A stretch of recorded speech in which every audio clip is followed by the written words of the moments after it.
अपनी ज़हनी सेहत को ठीक रखें। कई मरतबा जो मेंटल हेल्थ प्रोफेशनल्स होते हैं और जो एडिक्शन ट्रीटमेंट प्रोवाइडर्स होते हैं, माहिर नफ्सियात होते हैं, वो क्योंकि बहुत सी ऐसी बातें सुन रहे होते हैं जो बहुत ही जज्बाती बातें होती हैं और सच्चाई पर मबनी बातें होती हैं। तो जब हम फिल्म देखते हैं तो ड्रामा या फिल्म देखने का भी हमारे जज्बात पर असर होता है।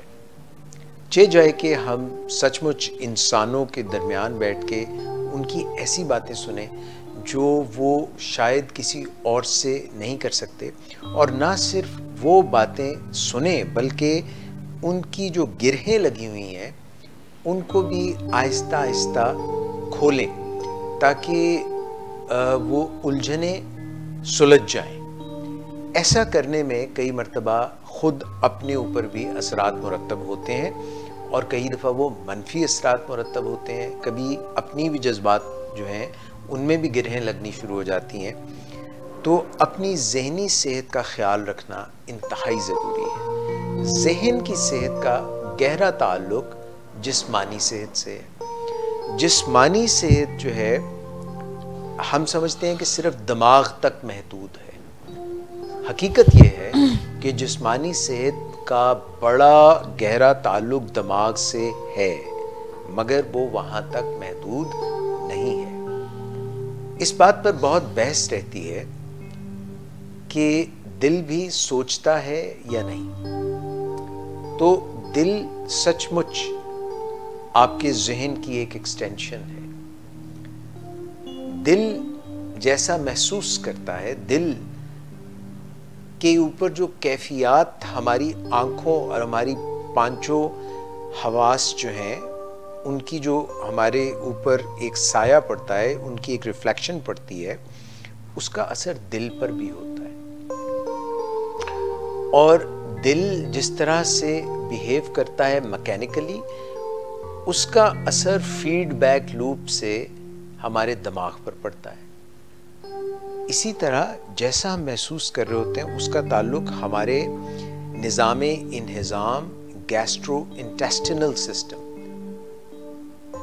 निज़ामे हज़म, हाजमे के निज़ाम पर भी पड़ता है। हत्ता कि हमारा कोई भी उज़्व अंदरूनी और बैरूनी ऐसा नहीं है जिस पर हमारे जज्बात असर अंदाज ना होते हों।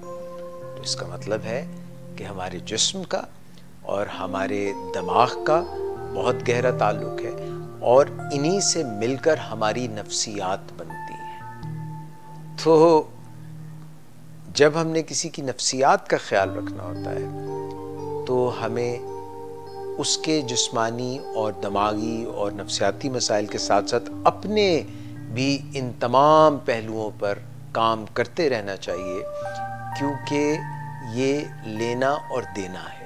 साइकेट्री या नफ्सियात की फील्ड में इसको कहते हैं कि जो हमारे पास क्लाइंट आता है उससे हमें हमारे ऊपर उसके असरात मुरतब होते हैं और वो मुस्बत भी हो सकते हैं, वो मनफी भी हो सकते हैं। ये बाकायदा एक अमल है, इसका एक नाम भी है। क्योंकि मैं ये बात कर रहा था कि सालगिरह है आज, तो बहुत सारी चीज़ें जो मैंने सीखी अपने जिस्म और अपने रूह, अभी तक रूह की बात मैंने नहीं की, ये 4 पहलू जो हैं, बल्कि 5, इनको मैं हमेशा कहता हूँ कि साथ साथ लेके चलें। उनको पेश करने में, बात करने में लोग मुख्तलिफ तरीके से उनका जिक्र करते हैं, मगर जब तक हम रूहानी तौर पे अपना ख्याल नहीं रखेंगे, रूह का ख्याल नहीं रखेंगे, रूह एक ऐसा भेद है, ऐसा उक्दा है जिसके मुतालिक हम बाकायदगी से जान नहीं पाते हैं, मगर ये कोई चीज़ है ज़रूर, क्योंकि इंसान वैसा जिस्मानी तौर पे रहता है और जब उसकी रूह उससे जुदा हो जाती है तो फिर वो एक लाशा बन जाता है, वो मट्टी का एक कालिब बन जाता है। तो रूहानी तौर पर अपना ख्याल रखना इंतहाई ज़रूरी है। जिस्मानी ख्याल रखना भी बहुत ज़रूरी है, जिसका मैं अभी जिक्र कर रहा था, और नफ्सियाती ख्याल रखना यानी दिमाग या उससे जुड़ी नफ्सियात का ख्याल रखना, और फिर ताल्लुकात का ख्याल रखना, क्योंकि हम कोई एक आइलैंड नहीं है, हम कोई जजीरा नहीं है, हम लोगों के साथ मिलजुल कर रहते हैं। और इन सब चीज़ों के साथ साथ अपनी जो हमारी एक काम काज की ज़िंदगी है, जो हमारी फाइनेंसेस की, इकनॉमिक्स की, हमारी मुआशियात की, यानी एक तो मुआशरती ज़िंदगी और एक मुआशियात की ज़िंदगी है, मुआशी ज़िंदगी, इन सब चीज़ों का ख्याल रखना, लोगों की सर्विस करना और उसका कोई मुआवजा हासिल करना किसी भी तरीके से, वो कैश में हो सकता है, वो काइंड में हो सकता है, वो कोई ट्रांजैक्शन हो सकती है। इन पांचों चीज़ों का ख्याल रखना इंतहाई ज़रूरी है।